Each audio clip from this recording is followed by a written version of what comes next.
Oi, família, graça e paz.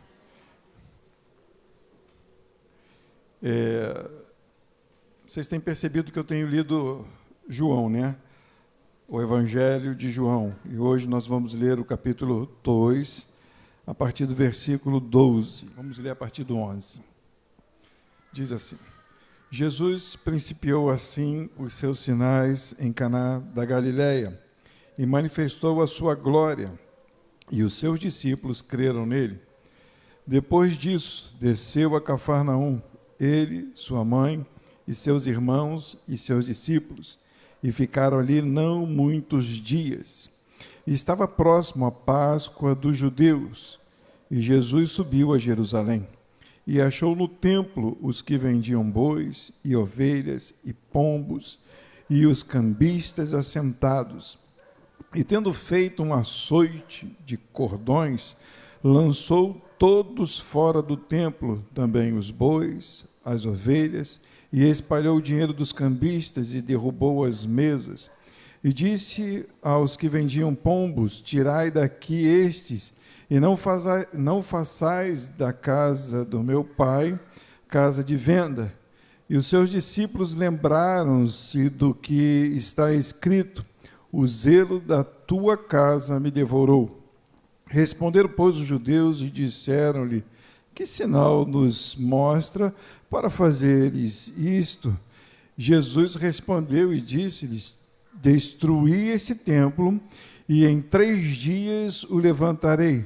Disseram, pois, os judeus: em 46 anos foi edificado este templo, e tu levantarás em 3 dias?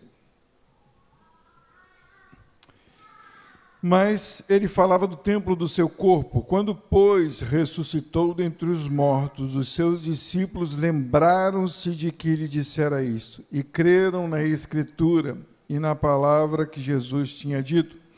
E, estando ele em Jerusalém pela Páscoa, durante a festa, muitos, vendo os sinais que fazia, creram no seu nome. Mas o mesmo Jesus não confiava neles, porque a todos conhecia e não necessitava de que alguém testificasse do homem, porque ele bem sabia o que havia no homem. O templo é santo. O templo é santo. Esse era o templo lá em Jerusalém. E nessa parte maior aqui, era chamado de Pátio dos Gentios, o átrio dos gentios. Ficavam todos aqueles que não eram judeus, mas eles podiam estar nessa parte aqui maior. E na segunda parte, entrando por aquela porta ali, essa outra parte onde a Bia está com a mãozinha, nós nem ensaiamos, mas é isso mesmo. Ali ficavam as mulheres e as crianças. No pátio de fora, os gentios, mulheres, crianças, homens, de todos os locais que não eram judeus, ficavam na parte de fora. E na parte de dentro, a primeira parte, ali ficavam as mulheres e as crianças. E entrando mais um pouco, ali ficavam os homens, somente os homens de 21 para cima. E entrando mais um pouco, ficavam os sacerdotes e os levitas, e lá dentro tinha a cortina, lembra da cortina? Ficava o Santo dos Santos. E nessa parte aqui do lado de fora é que aconteceu a situação. Os cambistas, os vendedores fizeram do pátio dos gentios, comércio. Fizeram uma feira livre, muito obrigado.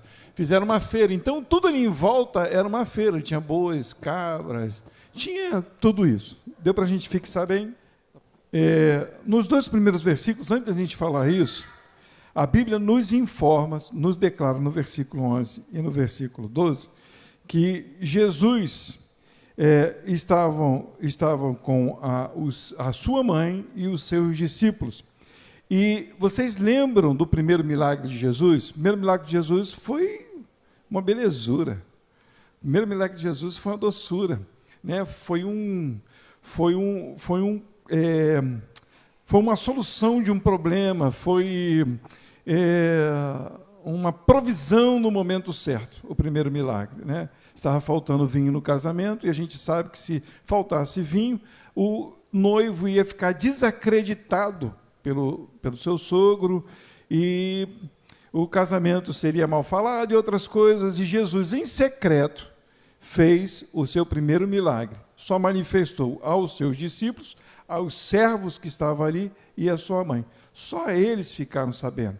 Só lembrado que Jesus disse para sua mãe. O que ele disse? Não é chegada a minha hora. Então Jesus não fez abertamente. Mas a segunda manifestação de Cristo foi abertamente. Foi para que todos soubessem que ele chegou. Cheguei, estou na área. E na segunda manifestação não foi igual à primeira. A primeira foi tudo muito legal. As pessoas ficaram muito felizes com o milagre que Jesus fez. Jesus transformou o vinho que tinha, a água que tinha, num vinho muito melhor do que o noivo começou a servir no começo, que para ele era o melhor, né? O noivo serviu o melhor vinho, acabou o melhor vinho, e o melhor vinho veio depois, que veio por Cristo Jesus. Só que nessa manifestação, Jesus estava irado, aborrecido. Jesus tocou o terror. Jesus quebrou tudo. Quando a gente vai lendo aqui, a gente vê que foi próximo da Páscoa dos judeus. E a Páscoa apontava para quem? Apontava para Jesus, correto? Era o sangue que era colocado nos umbrais, lembrando que o anjo da morte passaria no Egito e aqueles que tivessem o sangue, eles seriam cobertos e o anjo da morte não os destruiria. Mas todo aquele que não tivesse o sangue nos umbrais dos seus portais, o anjo passaria e os seus primogênitos morreriam. Tá bom? Então, Jesus chegou perto da Páscoa e ele entrou naquele templo e ele ali ficou muito irado. Na Páscoa dos judeus, Jesus ficou irado, porque aquele lugar era um lugar de oração. Um lugar onde as pessoas deveriam buscar a santidade. Um lugar onde as pessoas deveriam buscar a paz e o entendimento do Senhor. O que acontece para eles poderem chegar nesse lugar aí? Havia uma procissão, uma peregrinação, os povos em volta, né, os judeus em volta ali de Jerusalém, né, em Cafarnaum, Galiléia, Cesareia e tantos outros lugares, vinham de longe até esse templo, geralmente nas festas, para poder ali trazer a sua oferta de arrependimento, oferta de agradecimento, oferta de paz diante do Senhor. Então, eles traziam as suas ofertas. Estão dando para entender até aí? Eu vim tão agitado para poder organizar as coisas, que a gente fica meio perdido. Mas, tudo bem, vamos lá. Jesus estava em Cafarnaum. Cafarnaum ficava mais ou menos a 180 quilômetros. 180 quilômetros de Jerusalém. Me perguntem, como que Jesus foi para lá? Não sei, gente, eu não sei se ele foi de camelo, se ele foi de charrete, se ele foi andando. Então, Jesus saiu de Cafarnaum e foi um tempo até Jerusalém, para poder chegar lá, perto da Páscoa dos judeus. E, provavelmente, Jesus sendo judeu, os discípulos sendo judeus, Maria sendo judia, devem ter levado as suas ofertas normal como todo mundo. Normal. Ou então, como diz a lei, lá em Deuteronômio, não precisa abrir, mas se depois vocês quiserem anotar, porque eu já ouvi mensagens e pregações e a gente fica ouvindo e não, às vezes não confere, a gente vai acreditando. As pessoas falavam assim, a pessoa tinha que levar de onde estivesse, tinha que levar a sua oferta. Aí você imagina, o cara queria oferecer um boi. Vim lá de Cafarnaum, 180 quilômetros, 170 quilômetros, até Jerusalém carregando um boi para oferta. As pombinhas. Vocês imaginam como que seria isso? O cara com aquela multidão de animais carregando até Jerusalém. Então, na lei, o próprio Senhor, lá em Deuteronômio, capítulo 14, do 24 ao 27, o próprio Deus permitiu que eles pudessem vender as suas ofertas aonde eles estavam para levar o dinheiro para ir lá comprar. Não tinha problema nenhum. Você podia pegar o seu melhor, lembra? Porque tinha que ser sem defeito. Não era qualquer coisa, não. Tinha que ser defeito, é sem mácula, é o primeiro fruto, é o primeiro animalzinho, sem defeito, não podia ser manco, não podia ser coxa, não podia ter mancha nenhuma, tinha que ser tudo perfeito, tudo bonitinho.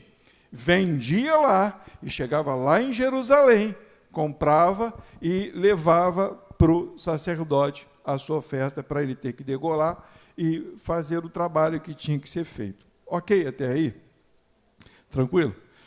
Uma outra informação muito legal é quando João escreve no versículo 13, ele fala assim: e estava próximo a Páscoa dos judeus.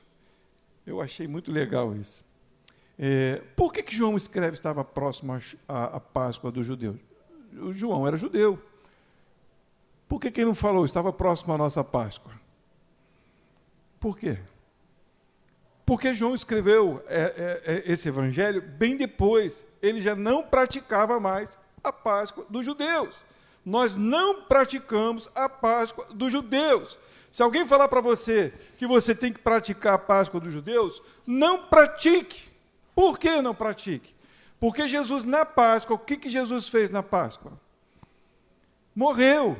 Ele fez uma nova aliança. Lembra? Ele fez a ceia. A ceia é um memorial da nova aliança. Jesus ceiou com os seus discípulos e disse o quê? Essa é a nova aliança no meu sangue. Jesus perpetuou a Páscoa. Ele é o Cordeiro, ele é aquele que simbolizava lá no Egito que nenhum mal poderia acontecer com aqueles que estivessem com o sangue no portal de suas casas. Correto? Então, aquele símbolo estava ali de fato acontecendo. Jesus morreria e disse: o meu sangue é uma nova aliança com vocês. Então, João, quando escreve a Páscoa dos judeus, para lembrar para a gente que a gente não tem que praticar festa judaica nenhuma.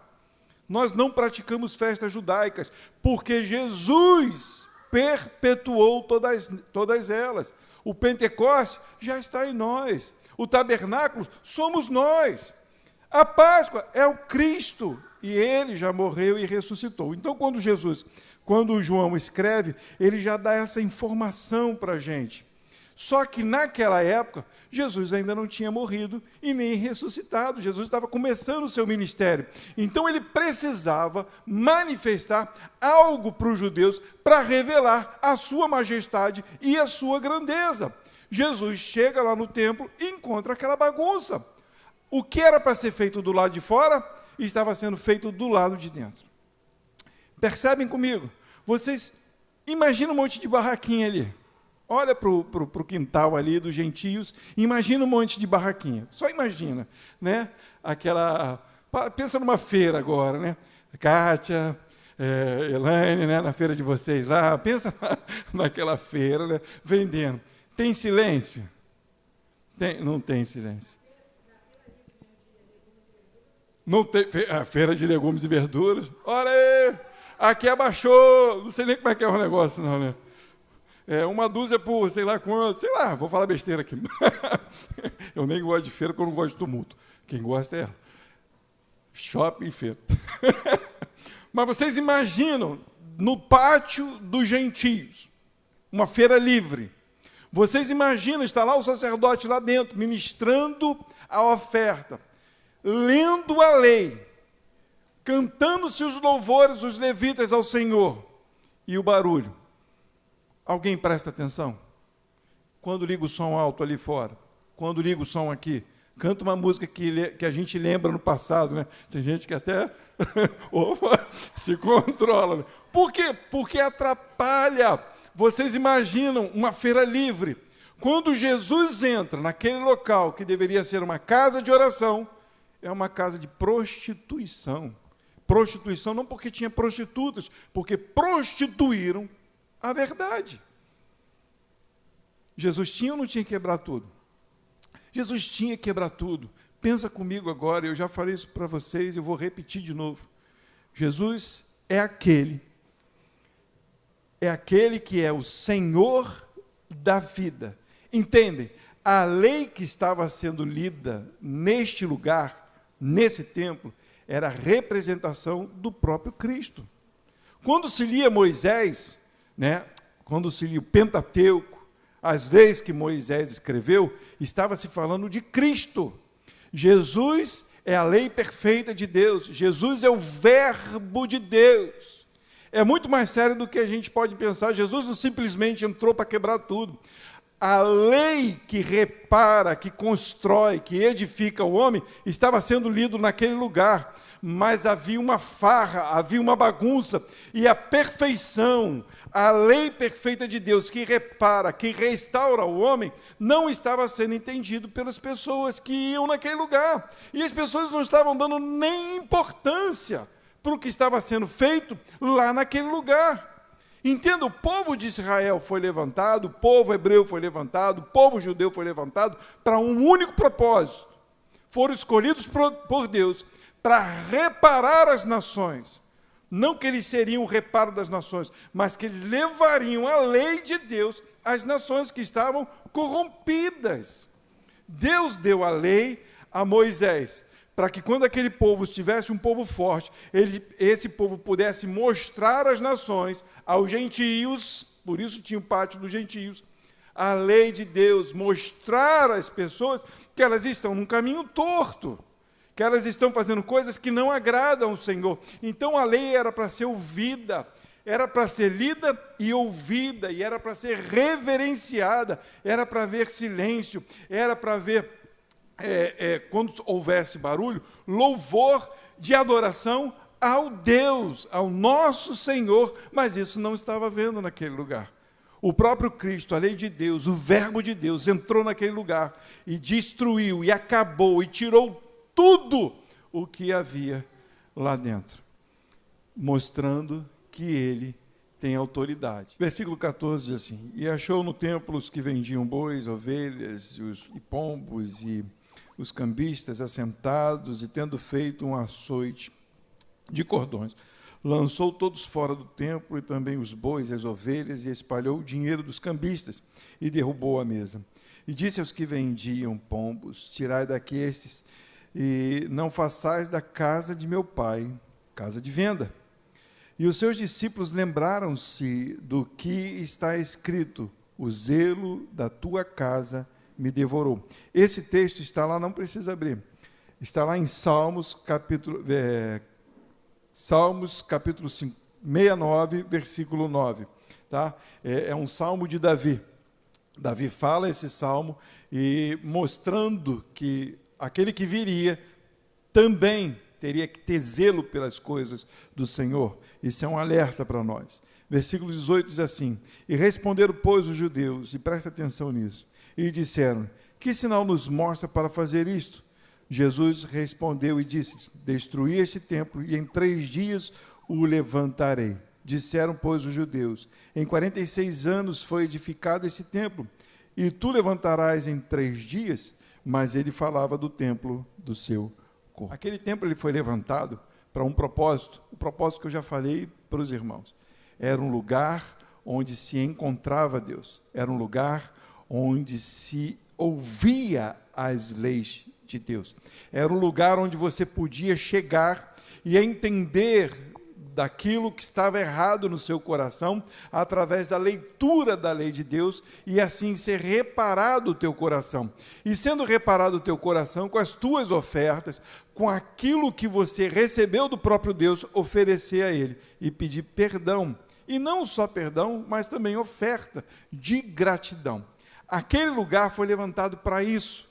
Mas tinha que haver uma peregrinação, tinha que haver uma disposição até chegar ao lugar, tinha que haver um entendimento de que só naquele lugar poderia encontrar Deus em datas específicas. Não que Deus não estivesse em outros lugares, mas era um ponto-chave para se dizer: Deus está aqui e Deus está falando. Quando Jesus entra naquele lugar e arranca tudo, e com a sua autoridade revela a eles que ele é a própria lei de Deus, reparando todas as coisas, entra nesse argumento. Por que você faz isso? Que sinal você nos mostra para isso? E aí vem Jesus e diz: destruí este templo, destruí esse templo. E eles ficaram na dúvida, porque Jesus não falava tudo tudo totalmente abertamente. Por que Jesus não falava tudo totalmente abertamente? Porque as pessoas ainda não entenderiam. Porque só entenderiam depois que eles fossem salvos, depois que o Espírito habitasse. Nem todo mundo entende tudo. Nem todo mundo tem a visão de entender o que Deus está falando, se não for habitado por Ele. Então Jesus não fala abertamente, mas os seus discípulos entenderam quando Jesus ressuscitou. E provavelmente isso foi notório a eles quando eles receberam o Espírito de Deus e se tornaram templo de Deus. Então Jesus quebra tudo para revelar que Ele é a lei de Deus. E aí nesse argumento ainda continua, porque eles pedem um sinal, Jesus fala de destruir esse templo, ele levanta 3 dias, e aí eles fazem uma declaração, né? Qual é a declaração que eles fazem? Disseram, pois, os judeus, no versículo 20, né, em 46 anos foi edificado esse templo, e tu o levantarás em 3 dias? Isso é uma coisa extraordinária. O templo que foi feito para se buscar a Deus, teve que ter a mão dos homens, e ele teve um tempo para ser construído. Mas quando Jesus revela a eles que após a sua morte, ele levantaria outro templo, que seria o último templo, eles não entenderam. Porque depois que Jesus morreu e ressuscitou, no ano 70 depois de Cristo, aquele templo foi completamente destruído, para mostrar que nunca mais ninguém buscaria Deus em um lugar. Esse lugar não é o lugar de buscar a Deus. Não é na igreja que se busca a Deus. Não é num templo físico que se busca a Deus. Não tem hora, não tem momento. Lembra da passagem, nós vamos ler depois, Jesus está com a mulher samaritana e ela diz, é aqui ou é ali que se deve adorar? Nem lá, nem cá. Não é nesse, nem naquele. Mas os verdadeiros adoradores adorarão o Pai em espírito e em verdade. Não tem mais lugar. Quando Jesus quebra as coisas ali, ele já começa a revelar que as pessoas deveriam olhar para ele e esperar nele, para que elas pudessem se chegar a Deus. O caminho para Deus foi mostrado a eles, e Jesus estava mostrando, eu sou o caminho para se chegar a Deus. E eles ainda não tinham entendido, mas o bom da história é que alguém entendeu. Olha a continuação da leitura. Quando Jesus, pois, ressuscitou dentre os mortos, os seus discípulos lembraram-se de que lhe dissera isto, e creram na Escritura e na palavra que Jesus tinha dito. Entenderam? Após a morte e ressurreição de Jesus, o Espírito vem sobre os discípulos, e aquilo tudo que Jesus fez, veio à mente deles, veio ao coração deles. E eles passaram a entender que eles não precisavam mais de um lugar para buscar a Deus. Versículo 23 diz assim, e estando em Jerusalém, pela Páscoa, durante a festa, muitos vendo os sinais que fazia, creram no seu nome. Mas o mesmo Jesus não confiava neles, porque a todos conhecia, e não necessitava de fofoqueiro algum, que lhe testificasse do homem, porque ele bem sabia o que havia no homem. Eu acrescentei o fofoqueiro, não tem nada a ver com fofoqueiro, mas é só para ficar gravado que às vezes as pessoas querem relatar coisas que não devem dos outros. A gente tem a mania de dizer assim, eu acho que fulano pode ser crente, né? O pastor até falou isso na mensagem lá, que ela estava pregando no sábado, numa igreja, né? As pessoas têm essa mania. A pessoa pode até ser crente, né? É quase um crente, porque não fuma, não bebe, não xinga palavrão, não adultera, então é quase um crente. Quem diz que isso é requisito para ser crente? Onde está escrito isso? Aonde está escrito? Tem crente que ainda bebe, fuma, fala palavrão. Por quê? Porque ainda está em processo de santificação. Mas quem diz que é crente ou que não é crente, é o que ele se tornou. Se ele é ou não a habitação. Se ele é ou não templo do Senhor. Porque quando o templo foi destruído, Quando Cristo se revela Senhor do templo, ele está dizendo que agora ele precisa ser Senhor do templo que ele está formando, que sou eu e é você. Não é mais em Jerusalém, não é mais no templo de Salomão, não é aqui na casa, na igreja presbiteriana, não é no templo espírita, nem no templo católico. Ninguém pode dizer, só na igreja encontra salvação. Na igreja se revela a salvação se fala de Cristo. Mas se não se fala de Cristo, não tem salvação. Não tem salvação pela voz do sacerdote. O sacerdote só mostra o caminho para a salvação. Está escrito. Então, quando Cristo vem e se revela Senhor da vida, ele mostra que ele agora está construindo um novo templo, porque agora é uma nova aliança. E que templo é esse? Somos nós, sou eu e é você. Então, quando a gente lê esse texto, a gente precisa agora entender o que Cristo está fazendo dentro de nós. Porque se Jesus quebrou tudo que estava lá naquele lugar, que era físico, e ele não estava em espírito, o que ele deve fazer agora com a gente? Coçar a cabeça. A minha pergunta é o que a gente tem feito com o templo do Senhor? E eu não estou falando o que vocês têm feito, não. Reparem bem que eu estou falando o que a gente tem feito. Tá? Porque eu não vou fazer jamais isso, dizer que vocês precisam reparar as suas vidas. Nós, como templo, como igreja de Deus, precisamos reparar a nossa vida. E como que a gente repara a nossa vida? É só a gente ler o texto. O que Jesus fez? Ele entrou. Não sou eu que entro. Porque por mim, continua a baderna, a feira livre. Eu continuo sem ouvir o que ele está falando. Não estou falando das feirantes não, tá? Grita bastante lá dos seus paninhos lá, tá bom? Olha meu paninho aqui, R$100. Eu não sei nem quanto é que é, mas pode gritar bastante, lá na feira. Mas quando o Senhor vem em nós, ele habita em nós, ele precisa reparar as nossas vidas. Ele precisa tirar os cambistas, ele precisa tirar os que vendem pombas, ele precisa arrancar tudo que não provém dele. Entendam, nós estamos sendo enxertados com coisas que não agradam ao Senhor e que para nós parecem ser agradáveis. E a gente usa como se fosse até para Deus. Vendem para nós um peixe como se fosse verdade e a gente diz, glória a Deus, é do Senhor. Quando eu leio esse texto, e foi muito claro na minha mente, que nós temos permitido e comprado no templo de Deus, para o templo de Deus, coisas que não agradam ao Senhor. E temos feito da casa do Senhor uma casa de comércio. E a gente não tem vendido nada, só tem comprado. Tem coisas que a gente canta que parece legal. Mas vocês vão falar assim, mas é bonito, mas não é legal. E por ser pastor, foi me dada uma missão terrível.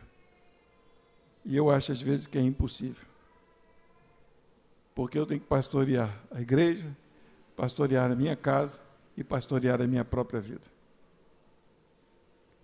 E ser pastor, às vezes, é negar a sua vontade e às vezes falar que isso que você está fazendo não agrada o Senhor, nem o que eu faço. E interceder, louvar e falar é coisa muito séria.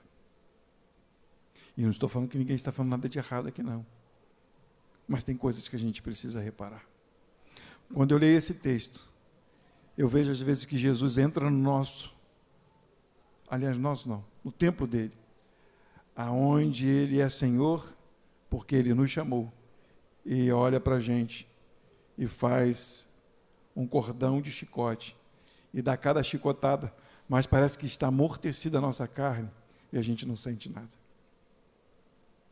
Parece, só parece, mas eu tenho certeza que ele está chicoteando para o bem, porque ele quer arrancar aquilo que não é dele. Mas o que Jesus precisa fazer nas nossas vidas é importante.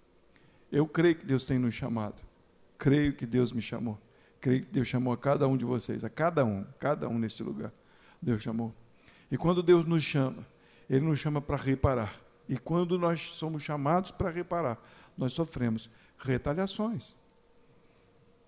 Que retaliação?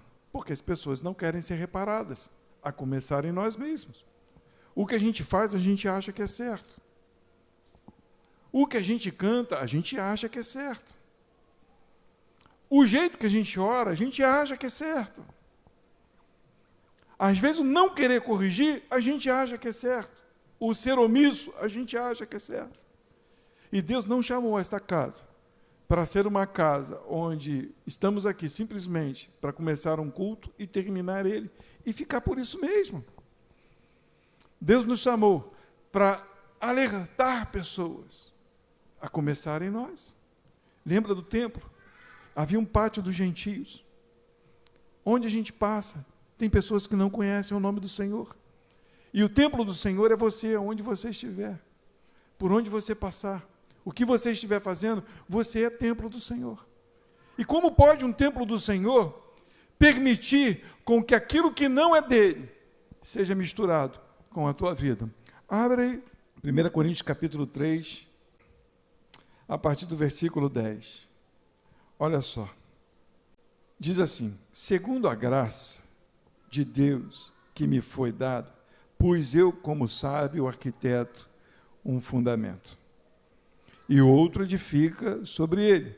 Mas veja cada um como edifica sobre o quê? Não, sobre quê? Sobre o fundamento. Ele é o fundamento. Tá bom?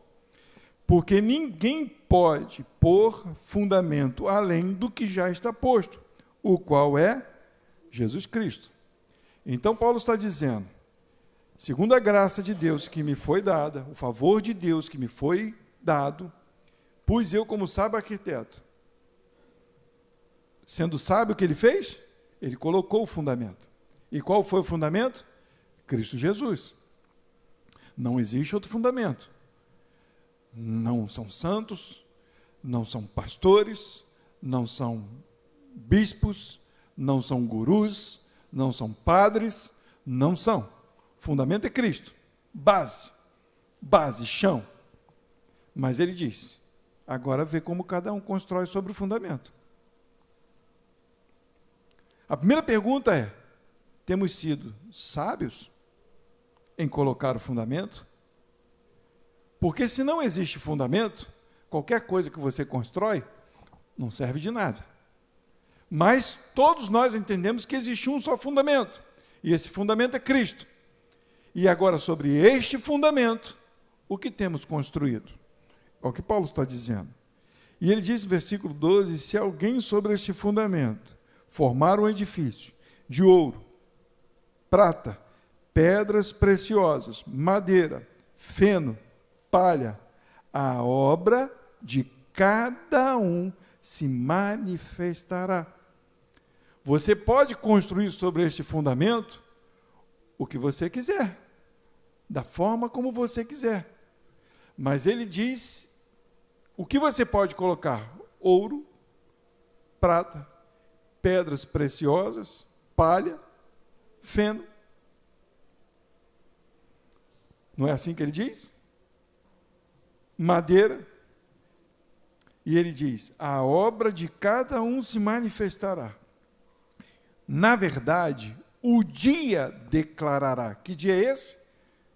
Alguém sabe? A volta de Cristo. Por que a volta de Cristo? Porque vai ser o dia que ele vai vir com fogo. Vai ser o dia como o dia da Páscoa. Aquilo que foi representado vai ser só que de uma vez por todas. Aquele que está coberto com o sangue de Jesus não será atingido. Aqueles que não estiverem cobertos com o sangue de Jesus serão atingidos. Mas o que ele está falando aqui é sobre o que a gente constrói, sobre aqueles que estão em cima do fundamento. E ele diz aqui, a obra de cada um se manifestará, na verdade, o dia declarará, porque pelo fogo será descoberta. E o fogo provará qual seja a obra de cada um. Se a obra que alguém edificou nessa parte permanecer, esse receberá galardão. Se a obra de alguém se queimar, sofrerá detrimento, mas o tal será salvo, todavia, como pelo fogo. Vamos entender uma coisa aqui. A salvação não é por obras. Não é. Não confundam as coisas, eu vou fazer coisas para ser salvos. Você não vai ser salvo por fazer coisas.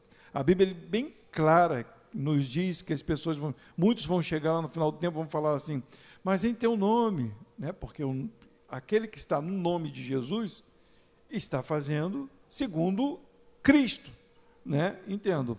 Se eu estou no quartel e há uma patente maior do que eu e diz, vai lá e capina. Aí eu chego lá e começo a capinar. Aí chega um outro e diz assim, está capinando por quê?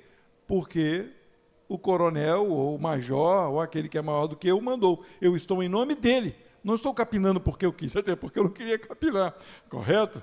Mas ele me mandou capinar e eu estou em nome dele. O nome de Cristo é exatamente isso. Nós não fazemos nada que não seja dado por ele. Fica isso gravado na mente de vocês. Se eu começo a fazer coisas que não foi dada por ele, eu estou fazendo porque eu quero fazer. Porque alguém me disse, fala no nome de Jesus que vai dar certo. Expulsa no nome de Jesus. Manda levantar que tem que levantar. Você tem que ser curado, porque a Bíblia diz. E a pessoa vai chegar lá no final do tempo e ainda vai dizer assim, Jesus, mas eu fiz em teu nome, você fez em meu nome, eu nem te conheço. Em suma, eu não mandei você fazer nada disso. Ué, mas expulsar demônio não é bom? Curar as pessoas não é bom? É ou não é? É. Mas não é bom se Jesus não mandou. Se Jesus não mandou, fica quieto. Porque a obra que permanece é a obra que está no fundamento. Se levanta, a obra que está no fundamento, entenda, as ferramentas, o material, quem dá é ele. Não é você. Não faça nada que não seja da vontade dele. Você é templo de Deus. Se você comprar coisas para dentro do templo que ele não mandou você comprar, nem oferecer, vai dar ruim. Não faça. Mas se ele te autorizou, quando você for em nome dele, aquilo que está acontecendo porque foi dado por ele.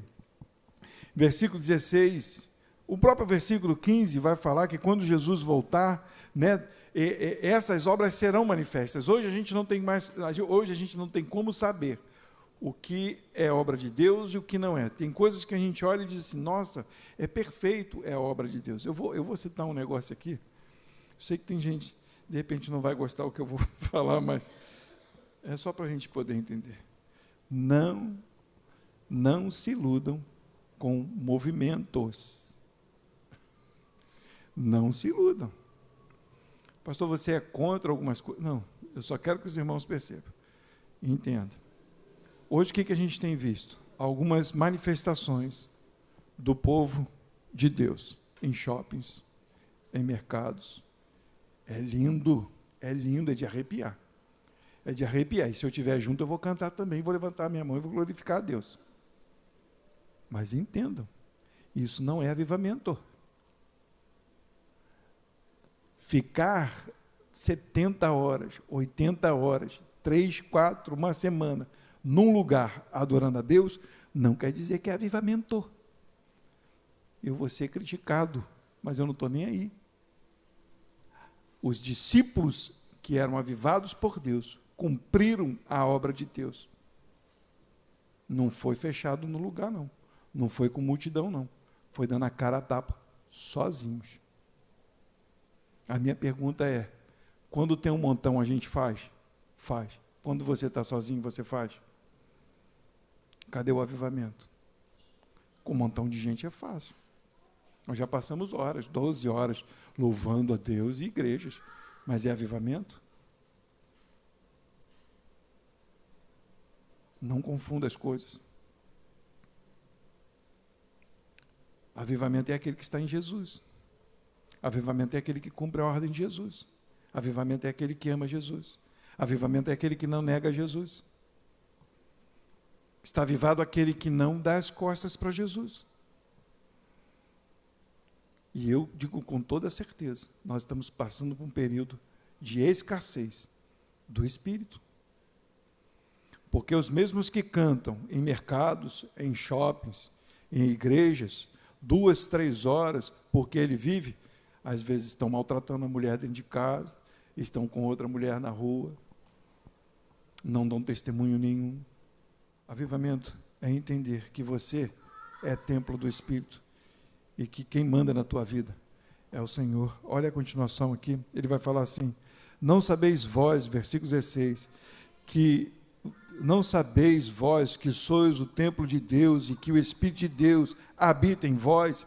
Se alguém destruir o templo de Deus, Deus o destruirá, porque o templo de Deus que sois vós o templo é santo. Por que o templo é santo? Porque Jesus está no templo. Se Jesus está no templo, por que eu tenho permitido que coisas dominem a minha vida? Nós estamos numa época tão difícil de tentar entender o que é domínio do mal sobre as nossas vidas e o que é domínio do santo sobre as nossas vidas. Nós perdemos a capacidade de entender o que é de Deus e o que é do mundo. Porque às vezes o que vem de Satanás parece que é de Deus. E às vezes o que parece que vem de Deus, ou o que vem de Deus, parece que não é de Deus, por causa da correção, por causa do ajuste, e às vezes a gente não quer ouvir. Prefere o que agrada ao coração. Pastor, não tem uma palavra mais fácil para a gente, não? Mais legal, mais bombom, algodão doce? Não!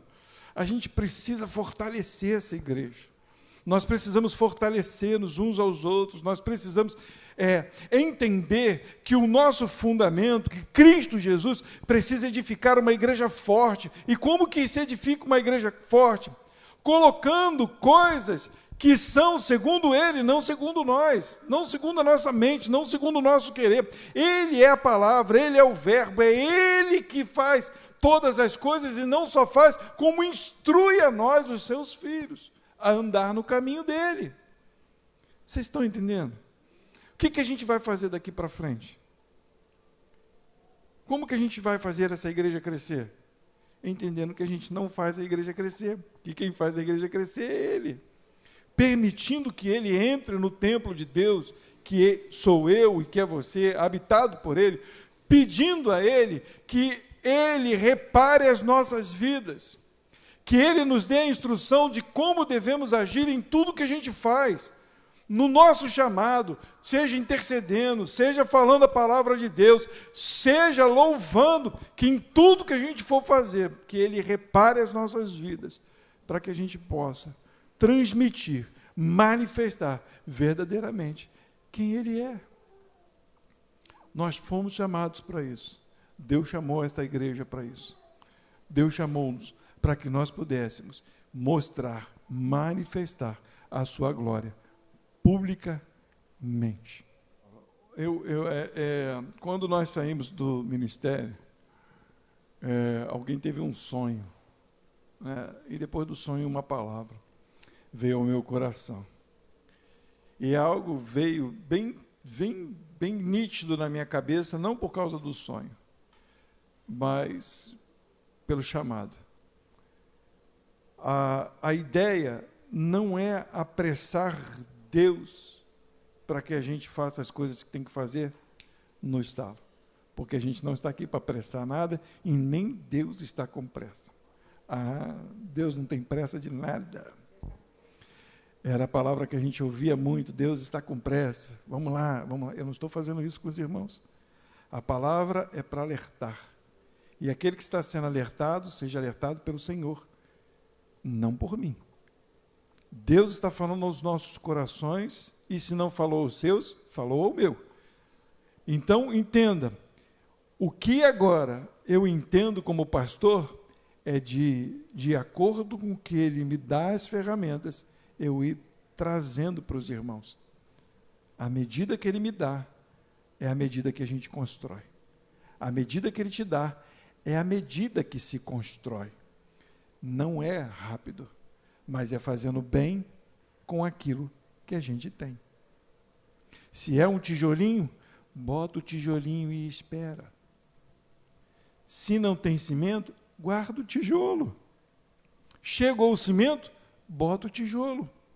E vai lá e bota. Conseguiu construir a parede? Fez o banheiro? Tem como fazer o embolso? Faz o embolso. Tem como pintar? Ainda não, então espera. Porque quem vai dar?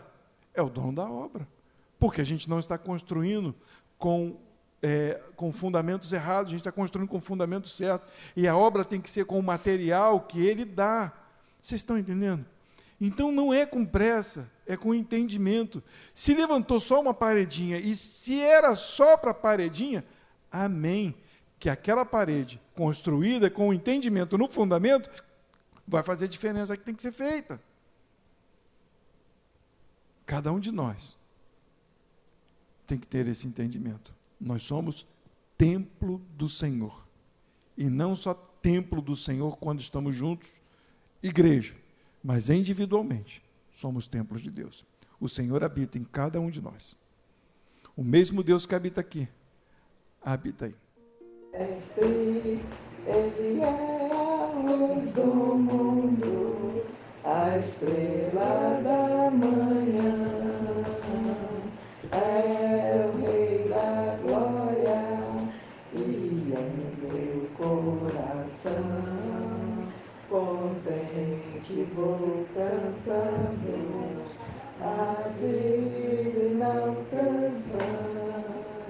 Cantarei em meu coração essa linda melodia, pois eu tenho em meu coração gozo, paz e alegria.